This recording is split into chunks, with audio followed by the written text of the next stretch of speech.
All right, welcome back everybody to a brand new video here on the second channel. Today I'm going to be doing something a little bit different. I'm going to be doing an IRL deck profile for my Charizard EX deck that I used to win a league challenge this weekend in the Prismatic Evolutions format. And after winning the tournament, I didn't really want to make a YouTube video on the deck on the main channel.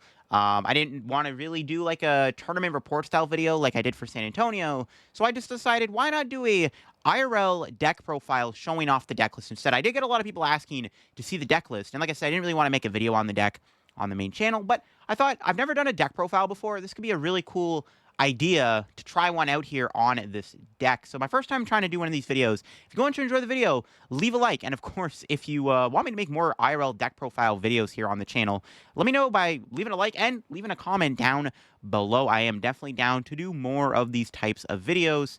Because a lot of people are asking for my Charizard deck list, so I thought, why not talk about it? And I guess I can talk a little bit about my League Challenge run, too, with the deck. So, yeah, this is the Charizard list that I used to win the League Challenge. I think Charizard is underrated right now. The reason why Charizard has fallen off is because of Dragapult EX. Dragapult is debatably the BDIF right now, and Dragapult is really good against Charizard. They have Budu, they have Phantom Dive. They can be very oppressive towards your board. So I've built my Charizard deck, and keep in mind, this was the first Prismatic Legal tournament that my local store was hosting. So I figured a lot more people are going to be trying out stuff like Draga and Guardian stuff. So I expected more of those type of decks. So I built my Charizard list to counter those type of decks, and to have a better matchup into Dragapult, I actually chose to play a very specific A-Spec card that actually gives you a big edge versus Dragapult, which is really cool, and I'm excited to talk about the inclusions here. Also, the other thing with Charizard is there's been a lot of Miraidon, Archaludon, Gardevoir, Raging Bolt doing really well recently, and that's just mainly because those decks tend to have a good matchup against Dragapult.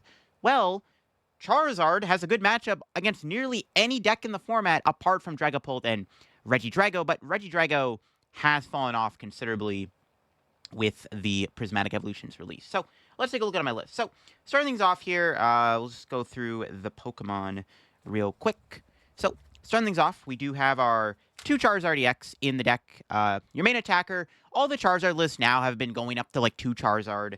But the big kicker is the 2 Charmeleon. Yes, this list is playing 2 copies of Charmeleon, not 1, but 2. Now, there's a big reason why there's 2 in the deck, and that's because we are playing a very specific item card, which we'll talk about very soon.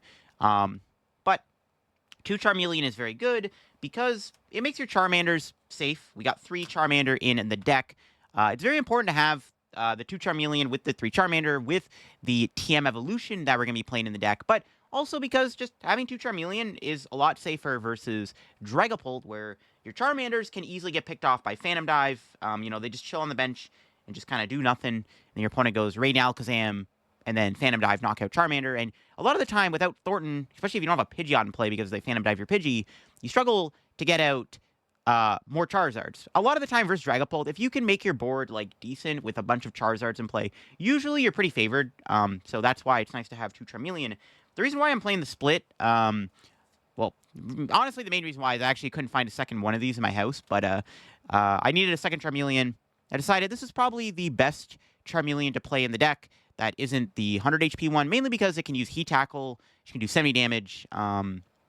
It's decent against Mimikyu if that ever came up. That was basically my logic for playing this. Also, can knock itself out versus Snorlax and whatnot. I don't think it's actually very good. I think the better play is to play 2 of this Charmeleon because it's actually got that ability where you can't get Phantom Dived. But again, I didn't find a second one of these anywhere, so I was like, I'll just play this other Charmeleon. Whatever, it's fine. It didn't really make a difference, to be honest with you, but you can, mix around the Charmeleon if you want. But that is the Charizard line here. But of course, we got to talk about the Pidgeot line. We got the 2 Pidgeot EX, the Pidgeotto, and the 2 Pidgeys. Yes, this deck is playing a Pidgeotto.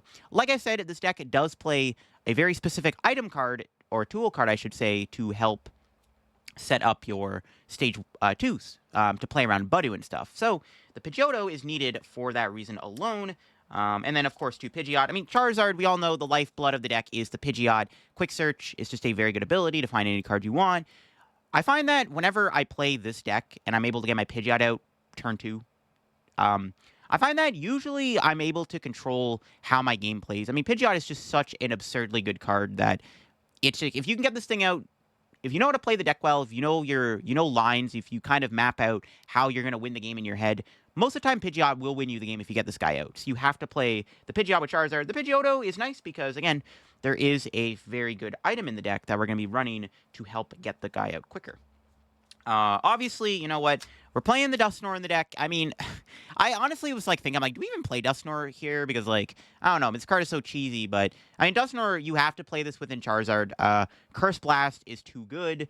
Yeah, I mean, I literally won a game this weekend with this deck because on my second turn, I went Dusclops, KO Budew, then I took a knockout with Charizard, and I took the first 2 prizes. And at that point, I went 2-2 very easily.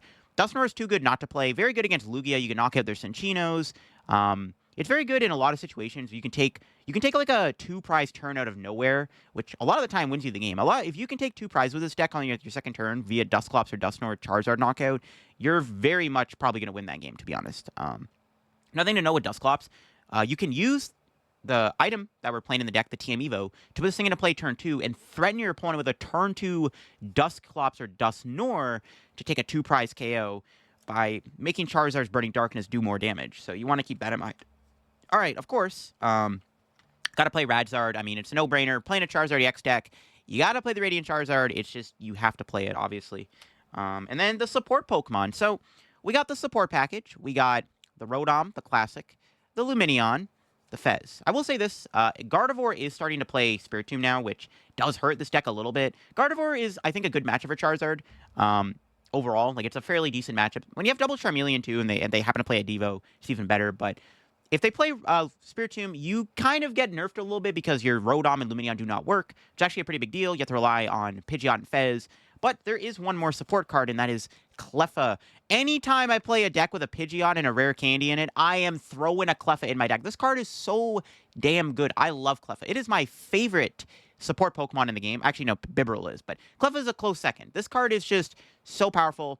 The main logic behind this card is if you're playing against, like, a big basic deck, or you go second, you can Buddy Poffin for Cleffa. And instead of going into Rotom, right, like, let's say you have 2 Poffin in your hand, no Nest Ball. You can just go into Cleffa. You retreat into Cleffa, Grasping Draw cards, you have 7 in your hand. Very good attack, sorry. Very good card. Also really good against big basic decks. If you're really against Raging Bolt or something, you just put Cleffa in the active spot. You Grasping Draw. They can catch her around it, sure, but they knock out Cleffa.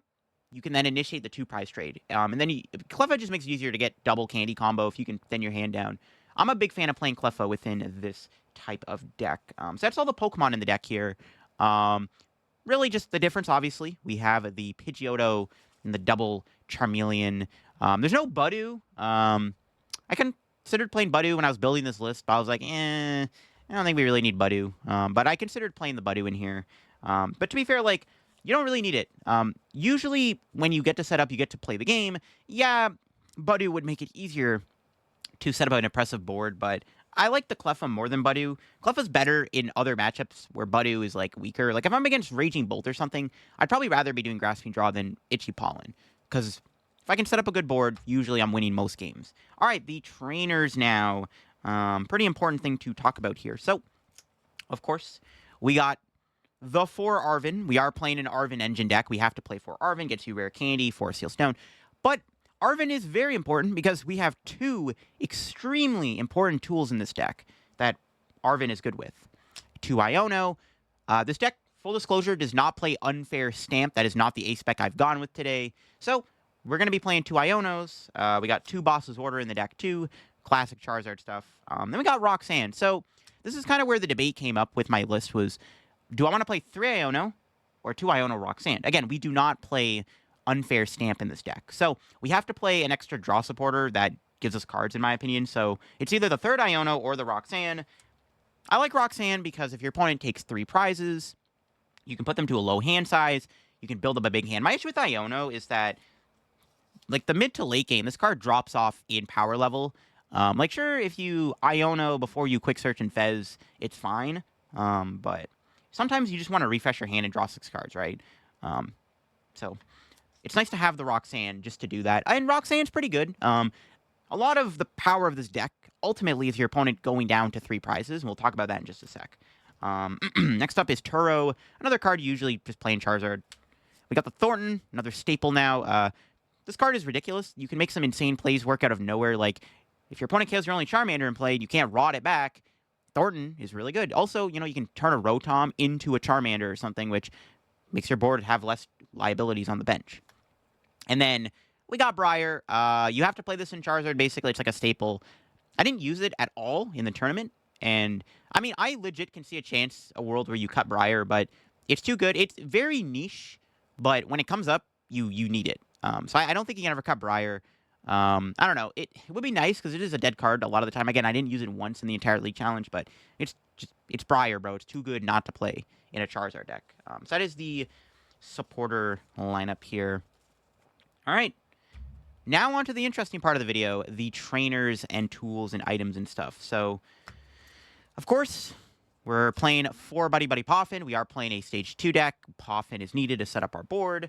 We got 3 copies of Nest Ball. Pretty good stuff. I mean, we have Rotom, Pheasantipity in the deck. 3 Nest Ball makes it easier to find turn 1 Rotom or just more ways to find basics, right? Just get basics in play. It's pretty important to bench multiple Pokemon on the first turn of the game. Now, here's where things are a little interesting and dicey. There's 3 Ultra Ball. A lot of the time, when you see these Charizard lists, you're seeing 4 Ultra Ball, not 3. Well, the reason why we're playing 3 Ultra Ball is because, well, there's a very important card in the deck, and that's the same thing with Rare Candy. 3 Rare Candy. Yes, this deck is not playing 4. There's 3 candies in the deck. Now, this is probably the most sus part about this deck is, how on earth are you playing 3 candies? Well, when I built this Charizard list, I was looking at a lot of the lists from Japan, and a lot of those lists in Japan were playing 3 Ultras, 3 candies, because they were either playing Grand Tree, or they were playing TM Evo. So that means that you're not candying as much in a match. So there's only 3 candies. It is sus, I'm not going to lie. It would be nice to play 4, technically, because, I mean, it's just such a good card, and having 4 gives you a better chance of getting it, like, turn 2. But 3 candies isn't that bad. Believe me, it's not the end of the world. Because this deck can afford to play a little bit slower with TM Evo, you can afford to get away with 3 candies. But you can play 4 candies if you want. I don't know what you're cutting, but 4 candies would be okay. 3 is fine. I didn't really see much of an issue with 3 candies in the weekend. Again, you have double Charmeleon, Pidgeotto, and, of course, we have the 2 Counter Catcher. Again, just a staple card in Charizard. Nothing really crazy there. 2 Rod, another staple card. I'm not playing Night Stretcher in the deck. I had to make room for a couple extra cards that I wanted to play, so I cut the Stretcher. It's not a big deal. Super Rod, you have to play 2 of these. Gets you energy, gets your Pokemon back. You only play 2 Charizard EX and a 1/1/1 line of Dusknoir, so it makes sense to play 2 copies of Rod. And then, some other techs we got in here. We got a tech card for Lugia and for Gardevoir. So we got the Lost Vacuum. It's mainly just here. I mean, it's not just for Gardevoir. It's good against Dragapult. It's good against Raging Bolt. Mainly gets rid of Bravery Charm and Sparkling Crystal. But Vacuum is also very good against Gardevoir because on the turn they Drifloon you, you go Vacuum, knock out Drifloon, and then you gust out the Gardevoir EX and you take a 3-prize turn. Ideally, you can win with Briar. You can go Briar, Counter Catcher, Vacuum, knockout Drifloon, and then you KO the Gardevoir for game. That's sometimes how you beat Gardevoir with this deck. And Vacuum, it just makes it easier to beat Gardevoir in general. Like, even if you're not going for that Briar play against Gardevoir, Vacuum just KOs Drifloon for free, which is really good. Because then they have to bring something. You get a 2-prize turn guaranteed, or ideally you get a 3-prize turn because they give you the Gardevoir. Or you gust the Gardevoir out or whatever. And then I got Temple of Sinnoh. I wanted to play a Stadium. There's no Collapse in here. Honestly, Collapse wouldn't be a terrible idea, but I cut it, and I decided Temple of Sinnoh was better. I just expected more Lugia. Lugia's doing really good right now in this format. This card is very good against Lugia. Specifically, you go like Rock Sand, Temple of Sinnoh, knock them out, deny gift energy, or against Iron Hands, they amp you. You can just go Temple of Sinnoh, Charizard, Burning Darkness, knock them out without activating Legacy energy. And by that point, hopefully you can 2/2 them fairly easily. Also, this card ended up being very good against Cloth and Miraidon. One of my matches in League Challenge, I played against a Miraidon deck, round number 5, and they went turn 2 amp with a double turbo, but I went Temple of Sinnoh, and they couldn't amp me again, and that ended up being what won me the game effectively. So Temple of Sinnoh is really good, in my opinion, in Charizard right now. Also, again, against like Cloth, Terapagos, it's nice to have. It's good against Lugia, obviously, and sometimes it comes up versus Miraidon, right? So very useful card. I like Temple a lot. Jamming Tower is also not a bad idea, but this deck plays very important tools, which we are now about to talk about. So this deck plays 3 tool cards. We're about to talk about why they're important. So the most important, well, actually not the most important, but one of the most important cards in the deck is the TM Evolution. This is why we are playing only 3 copies of Rare Candies, because we have TM Evo. Choose 2 of your bench Pokemon, first choose Pokemon, search deck for a card that evolves in that Pokemon, and evolve it. The idea behind the TM Evo is that if you get Budooed, you cannot Rare Candy out your Charizard and your Pidgeot. Really sucks, right? There are workarounds. You know, we could play the Charmander that does 60 damage, or Heat Tackle for 30, knock out Budoo. That Pokemon has a whopping 60 HP, so Phantom Dive just gobbles you up. I don't like that. TM Evo is a better solution because you can Arven for it. You just go Arven, TM Evo, attach energy, put a Charmeleon, put a Pidgeot into play, and you're big chilling. Also, versus Dragapult, evolving the Pidgey into a Pidgeotto is good because they can't get killed by Phantom Dive unless your opponent pops a Dusknoir against you. So that's also really good. It gets you your Pidgeottos out even easier and gets you Charmeleon down for free. You can also use this to like put a Dusknoir and a Charmeleon on the board, which is a pretty good way to pressure your opponent because then you're threatening a potential like turn 2 2-prize Burning Darkness with Dusknoir. So that's really good. So this is how we're beating Budoo. It's not a perfect solution. We're not always going to get TM Evo turn 2, you know. But when we do, it allows us to play the game, allows us to stay in the game. Very important card in the deck. You can use it in any other matchup. It doesn't have to be against Dragapult specifically, but it is here because of Budoo, and it allows us to set up. Because that's the end of the day. Charizard gets neutered by Budoo. Without being able to Rare Candy, your deck kind of can't function because you can't go Zard Pidgeot. But when you have Team Evo, you can kind of get around that. The most important card in the deck is Max Belt. This is my solution to beating Dragapult. Not Hero's Cape, not Unfair Stamp, not Prime Catcher, Maximum Belt. This card is how we beat Dragapult. The logic behind Max Belt, right? So it makes your Charizard do 50 more damage to your opponent's active EX. The reason why we're playing this is because against Dragapult, if they take 3 prize cards, we attach the Max Belt, and then Burning Darkness for 320 damage, 1-hit KOing a Dragapult EX. Usually, what will happen is you can knock out the first Dragapult EX. They take 2 prizes, and they go down to 3.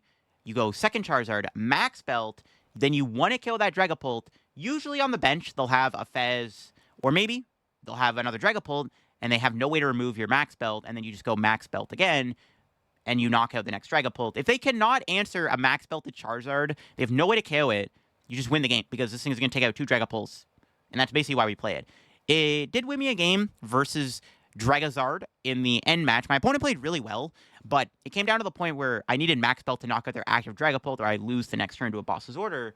So I attached Max Belt, and I one-shot their Dragapult. They were on 2 prizes, and I needed the Max Belt to kill the Dragapult, and I won the game because I found Max Belt, and then I Max Belted for 350 damage. But again, ideally, use this card when your opponent goes down to 3, and you Max Belt. You can go Max Belt Roxanne, knock out Dragapult, which is humongously good.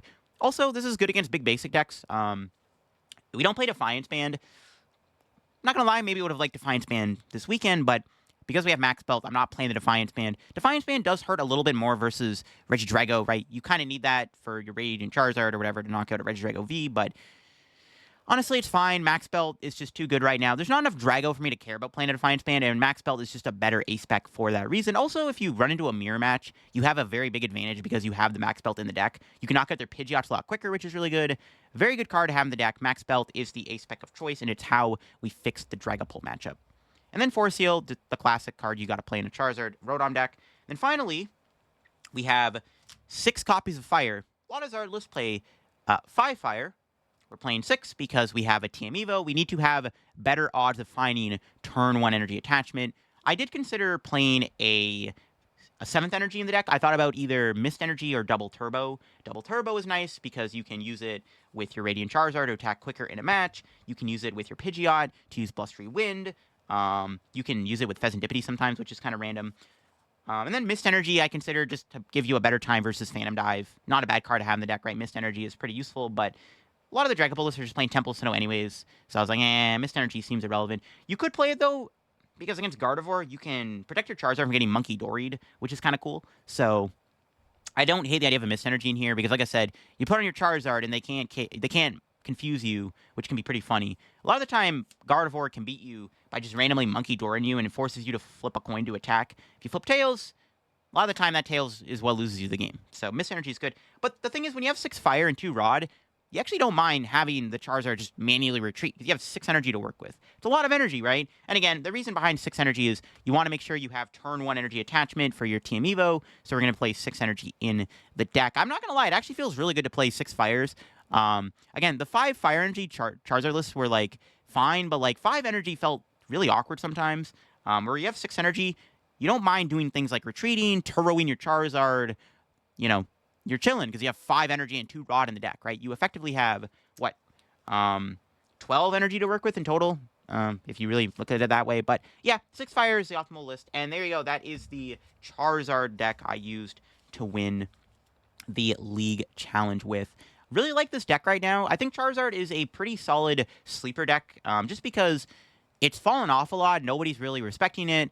And I think Charizard is really good against a lot of the decks right now. Again, Gardevoir is not a bad matchup. Dragapult, because you have the max belt, that matchup is a lot easier. And then, of course, the matchups outside of those two are pretty good. Like, Archaludon's a great matchup. Miraidon's a good matchup. Raging Bolt's a good matchup. Moon's a good matchup. Ceruledge is a good matchup. I'm trying to think of other decks, but those are, like, the big decks I can think of. Like, Charizard is just good, in my opinion. And if less decks are playing...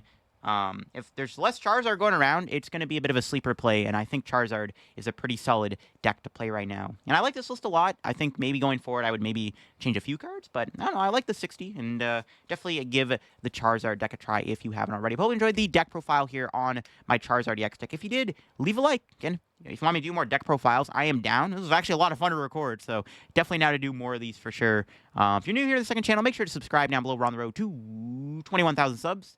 Catch you on another video here very soon on the second channel, and bye-bye.